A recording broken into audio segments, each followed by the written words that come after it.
Untuk mengetahui informasi lebih lanjut kita akan membahas bersama pengamat internasional Pak Hikmanto Juwana. Selamat pagi, Assalamualaikum Pak Hikmanto.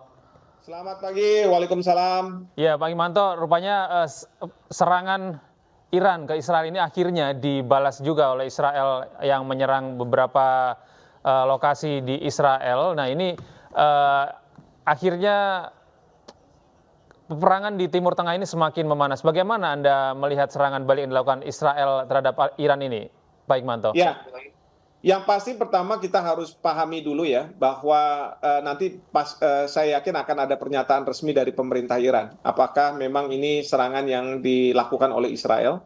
Dan kemudian tentu ada pernyataan juga dari Israel terhadap serangan ini. Nah, tapi terlepas dari itu, kalau memang ini benar serangan dari dari Israel ke Iran, maka ini sungguh sangat disesalkan. Kenapa saya Ya, katakan sungguh sangat disesalkan? Karena negara-negara Eropa seperti Prancis, kemudian Jerman, Inggris gitu, itu sudah menghimbau kepada Israel agar tidak melakukan serangan balasan ke Iran. ya, Demikian juga Presiden Joe Biden sudah mengatakan kepada Israel bahwa kalau misalnya Israel akan melakukan serangan balik ke Iran, Iran. maka Amerika Serikat tidak berada di belakangnya. Dan kemarin kita sudah tahu bahwa ada Menteri Luar Negeri Inggris dan Jerman datang ke Israel meminta kembali kepada Perdana Menteri Netanyahu untuk tidak melakukan serangan. Meskipun dalam pernyataan Perdana Menteri Netanyahu sudah mengatakan bahwa beliau mengapresiasi saran-saran yang disampaikan, tapi adalah keputusan dari Israel, Ya, rakyat Israel untuk melakukan serangan balik ke Iran atau tidak. Dan kalau benar sekarang ini terjadi, yang saya khawatirkan adalah pernyataan dari Kepala Staf Angkatan Bersenjata dari Iran yang ya. mengatakan bahwa serangan ke Israel pada waktu itu kan terbatas dan hanya pada saat kemarin saja dan sudah diakhiri. Tapi beliau mengatakan bahwa Iran akan melakukan serangan yang lebih masif, yang lebih besar Ya. apabila Israel melakukan serangan balik ke Iran. Dan ini sudah, kalau misalnya benar, ini sudah dilakukan oleh Israel. Dan yang saya khawatirkan adalah akan terjadi serangan balik dari Iran ke Israel. Nah, yang perlu kita amati juga adalah apakah serangan Israel ke Iran ini ke instalasi militer atau tidak. Yang saya khawatirkan kalau misalnya tidak ke pemukiman sipil Ya, atau hal-hal yang tidak berkaitan dengan militer, ini berarti sudah terjadi pelanggaran. kejahatan perang, ya kejahatan perang. Dan yang saya khawatirkan Iran akan melakukan serangan balik tidak ke instalasi militer, tetapi juga akan menyasar kepada ke tempat-tempat pemukiman dari masyarakat. Nah, ini kalau misalnya terjadi seperti ini, wah ini akan sangat luar biasa. Dan yang perlu kita juga cermati, kalau misalnya nanti akan ada serangan balik dari Iran, apakah Amerika Serikat akan turun untuk membela Israel, meskipun Presiden Joe Biden sudah mengatakan bahwa Amerika Serikat tidak mau turut campur dalam serangan balik Israel ke Iran, ya. Dan kalau misalnya nanti Amerika Serikat turun, pertanyaannya adalah apakah negara lain Mhm. di Ya. luar Timur Tengah juga akan turun, seperti misalnya Rusia, Mhm. ya, bahkan juga Korea Utara. Karena kalau misalnya mereka semua turun, ini kita ini sudah diambang Perang Dunia Ketiga, ya. Dan yang juga perlu dicermati adalah negara tetangga dari Iran seperti Lebanon, kemudian juga Syria Syria dan Irak. dan kemudian Yemen gitu, yang ada faksi-faksi yang didukung oleh Iran, seperti Hezbollah di Lebanon, Houthi di Yemen. Apakah mereka juga akan melakukan serangan sebagai solidaritas dari Iran yang mendapat serangan dari Israel? Nah, kalau misalnya ini terjadi dan pertanyaannya lagi adalah mereka akan menyasar ke instalasi militer Ya, atau akan menyasar juga ke pemukiman warga Israel. Itu ya. yang kemudian harus kita cermati dan bisa menjadi sumber kekhawatiran bahwa perang ini akan menjadi perang yang sangat kotor yang tidak seharusnya terjadi. Ya, Prof, kita mengetahui bahwa selain ke Iran, Israel ini juga menyerang kawasan Syria dan juga Irak. Apakah ini akan semakin meluas, apakah serangan ini memang sengaja dibuat karena Syria dan Irak ini memang menjadi bagian dari kekuatan Iran dalam tanda kutip ya. Apakah ini juga pada akhirnya semakin memanaskan perang yang akan terjadi di kawasan Timur Tengah? Ya, ini yang betul, ini yang bisa menjadi pemicu ya, karena dengan demikian sudah ada misalnya Syria, kemudian Irak Iya, yang mungkin juga tidak terima kalau misalnya wilayah mereka diserang dan kemudian akan melakukan serangan balik gitu ya. Eh, Bisa jadi bahwa Israel menduga bahwa Iran akan menempatkan peluncur-peluncurnya untuk menyerang Israel di Irak ataupun di Syria, sehingga dia melakukan apa yang disebut sebagai preemptive self defense. Jadi iya. pertahanan yang sifatnya preemptif, sebelum dilakukan serangan dia sudah melakukan serangan terlebih dahulu. Hmm. Dan mungkin saja Israel akan mengatakan bahwa tindakan yang dia lakukan bisa dibenarkan menurut hukum internasional ya. Namun demikian tentu yang tidak dipikirkan oleh Israel itu adalah akibat dari serangan ini yang akan berdampak pada dunia ya, karena saya yakin pasti akan ada pelambatan perekonomian Iya, dunia, iya. akan muncul krisis yang multidimensional dan bahkan bisa menjurus kepada perang dunia ketiga. Nah, sekarang ini saya yakin pemerintah Amerika Serikat, Presiden Joe Biden akan melakukan sidang yang sangat cepat ya untuk membahas permasalahan ini. Demikian juga negara seperti Inggris, Prancis begitu, dan mereka juga akan mendorong Dewan Keamanan PBB untuk melakukan sidang darurat. Dan saya rasa pemerintah Indonesia bisa juga meminta kepada Perserikatan Bangsa-Bangsa khususnya Dewan Keamanan PBB untuk melakukan sidang darurat membahas masalah ini karena ini sudah mengancam perdamaian dunia. Dunia. Seperti itu. Iya, Prof. Mas Budi. Hikmanto, apabila kita melihat tadi Anda menjelaskan bahwa ini ada dampak multidimensional begitu ya. Lalu bagaimana dampaknya nanti terhadap negara Indonesia, terutama di bidang ekonomi dan kemudian di bidang pertahanan? Ya, yang pasti kalau dalam bidang ekonomi kita akan terimbas juga, dan ini nggak hanya Indonesia sebenarnya, tapi dunia ya. Tapi kita akan terimbas dan kita tahu bahwa Indonesia sekarang ini sedang dalam masa transisi. APBN sudah ditentukan. Pertanyaannya adalah apakah APBN yang sudah ditentukan Ya, itu masih bisa kita gunakan atau harus ada perubahan dari APBN, dan juga bagaimana pemerintah transisi nantinya bisa merealisasi janji-janji yang saya yakin membutuhkan juga biaya. Terpenting adalah bagaimana kita tidak juga tergantung pada impor dari luar negeri, dan kemudian juga tidak tergantung pada pendapatan dari ekspor kita ke luar negeri. ya. Ini yang menjadi tantangan karena ekonomi Indonesia dalam negeri yang harus dikuatkan. Sehingga dampak itu bisa dimitigasi ya, Ya. walaupun saya yakin akan sangat sulit untuk kita hadapi seperti itu. Iya, Prof. Dan Hikmanto, saya rasa ini penting juga bagi pemerintah untuk melakukan sosialisasi kepada publik ya, kepada masyarakat kita bahwa akan terjadi pengetatan ikat pinggang ya. karena adanya perang yang terjadi di Timur Tengah ini yang Mhm, bereskalasi. Tadinya mhm. kan kita berharap bisa dieskalasi, tapi dengan adanya serangan Israel ke Iran sekarang, ini bisa saja perang ini justru mengeskalasi, jadi menjadi besar lagi, seperti itu. Iya, Prof. Hikmanto, ini dalam beberapa catatan ini kan memang Israel ini seringkali mengabaikan gitu ya permintaan dari PBB untuk menahan serangan begitu, kemudian sekutu-sekutunya juga mencoba untuk menahan Israel untuk tidak melakukan serangan. Lalu ketika itu tidak mampu untuk mencegah serangan Israel ke Iran begitu ya. Lalu bagaimana Anda melihat negara-negara yang memang saat ini bersekutu dengan Iran ataupun memberikan simpati khusus kepada serangan Israel yang ditujukan kepada rakyat Palestina? Apakah mereka juga akan turut bergabung untuk memberikan dukungan seperti itu?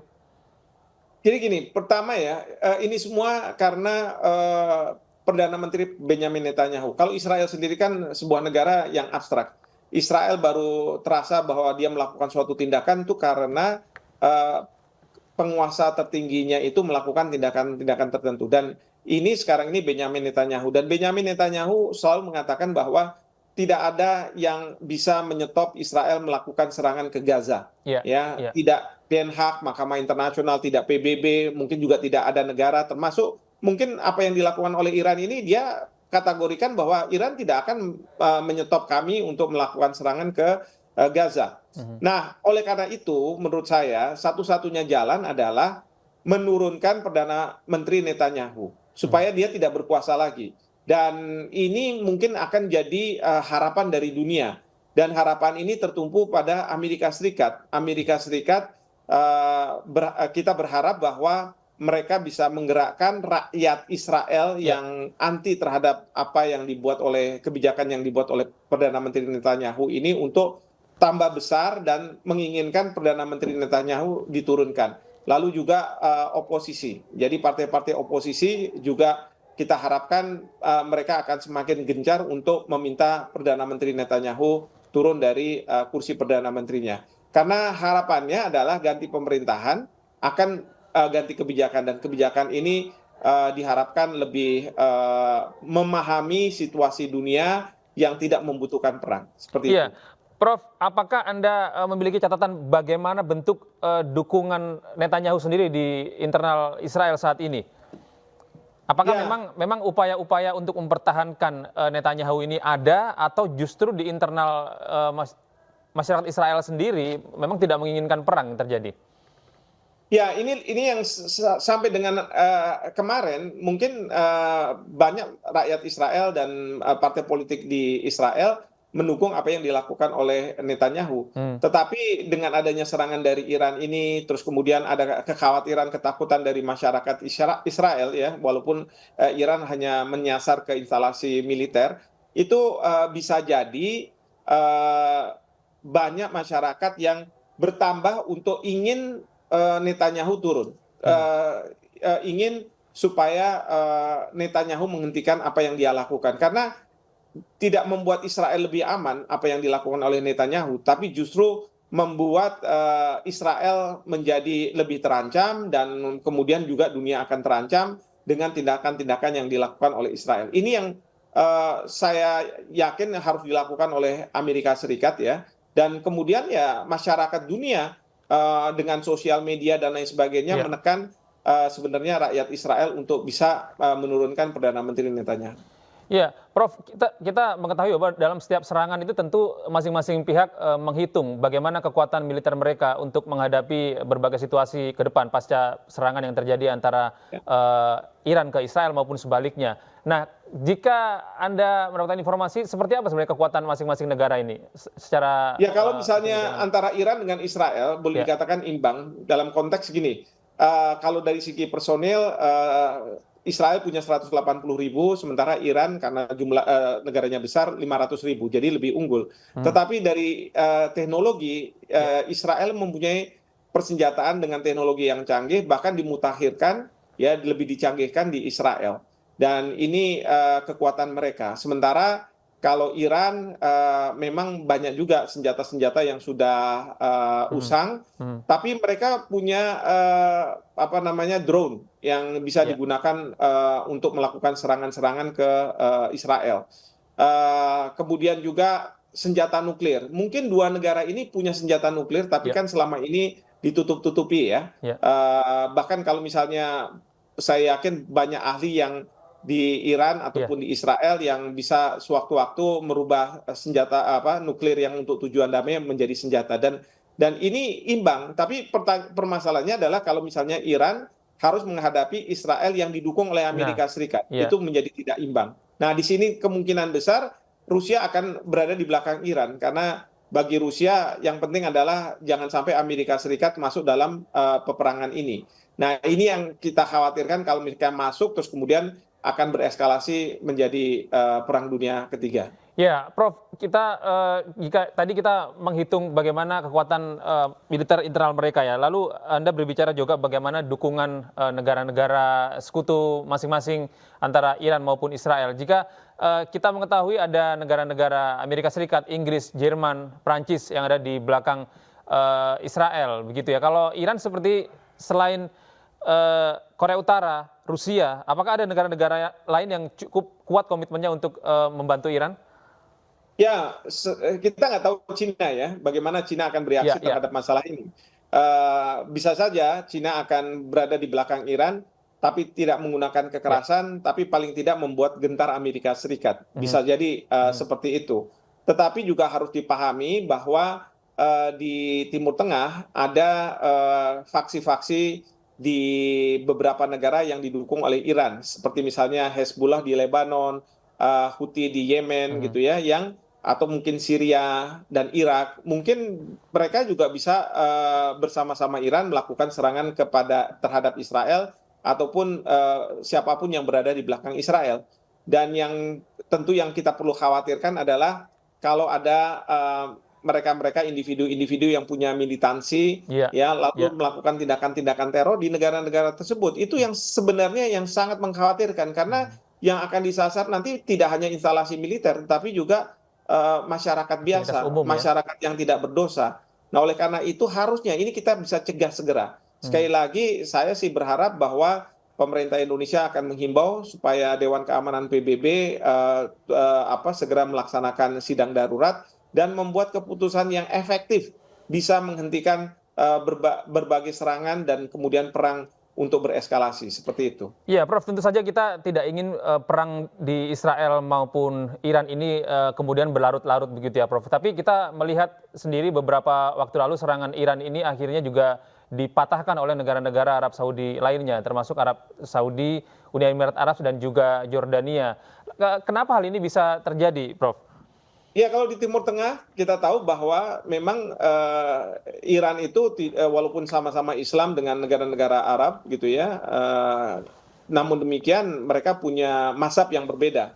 Ada yang Syiah dan ada yang Sunni, dan ada yang mungkin mau berhubungan dengan Israel, tapi seperti Iran tidak mau berhubungan dengan Israel, bahkan ingin mengenyahkan Israel begitu ya. Jadi konflik-konflik yang ada di Timur Tengah ini yang membuat negara-negara yang meskipun mereka dianggap sebagai negara Islam, tetapi mereka tidak punya satu visi lah seperti itu. Prof, kalau kita melihat serangan yang dilakukan oleh Iran beberapa waktu lalu ini banyak menggunakan drone ya, Prof ya. Nah, ini apakah ke depan serangan-serangan dengan menggunakan drone ini masih akan terus terjadi dan dinilai efektif begitu, Prof? Dan bagaimana keterlibatan Cina dalam teknologi drone? Karena kita tahu bersama saat ini Cina merupakan salah satu pemimpin gitu dalam teknologi aviasi terkait pesawat tanpa awak atau drone, Prof. Ya, jadi drone itu sekarang sebagai senjata yang sangat populer karena ini senjata yang nirawak ya, tidak diawaki dan bisa menjelajah dalam jarak yang lumayan jauh begitu, dan melakukan serangan-serangan. Dan ini kan sudah kita lihat ketika perang di Ukraina, di mana drone seringkali dipakai, dan salah satu drone yang sangat efektif adalah drone yang dibuat oleh Iran. Dan ini yang tentu menjadi kekhawatiran bagi Israel kalau misalnya Iran menggunakan drone-drone yang memang canggih gitu ya. Dan kemenangan suatu perang itu kadangkala bisa ditentukan oleh serangan-serangan udara, dan drone-drone ini yang dipakai ya, sebelum tentunya nanti serangan darat. Tapi pada saat sekarang ini, di tahap awal sekarang ini serangan-serangan udara ini yang akan terus dilancarkan. Permasalahannya adalah apakah serangan udara ini akan mengenai warga sipil yang seharusnya mendapat perlindungan kalau misalnya dalam suatu peperangan. Ya, baik, terima kasih Prof. Hikmanto atas keterangannya dan waktunya. Selamat beraktivitas. Selamat siang, assalamualaikum.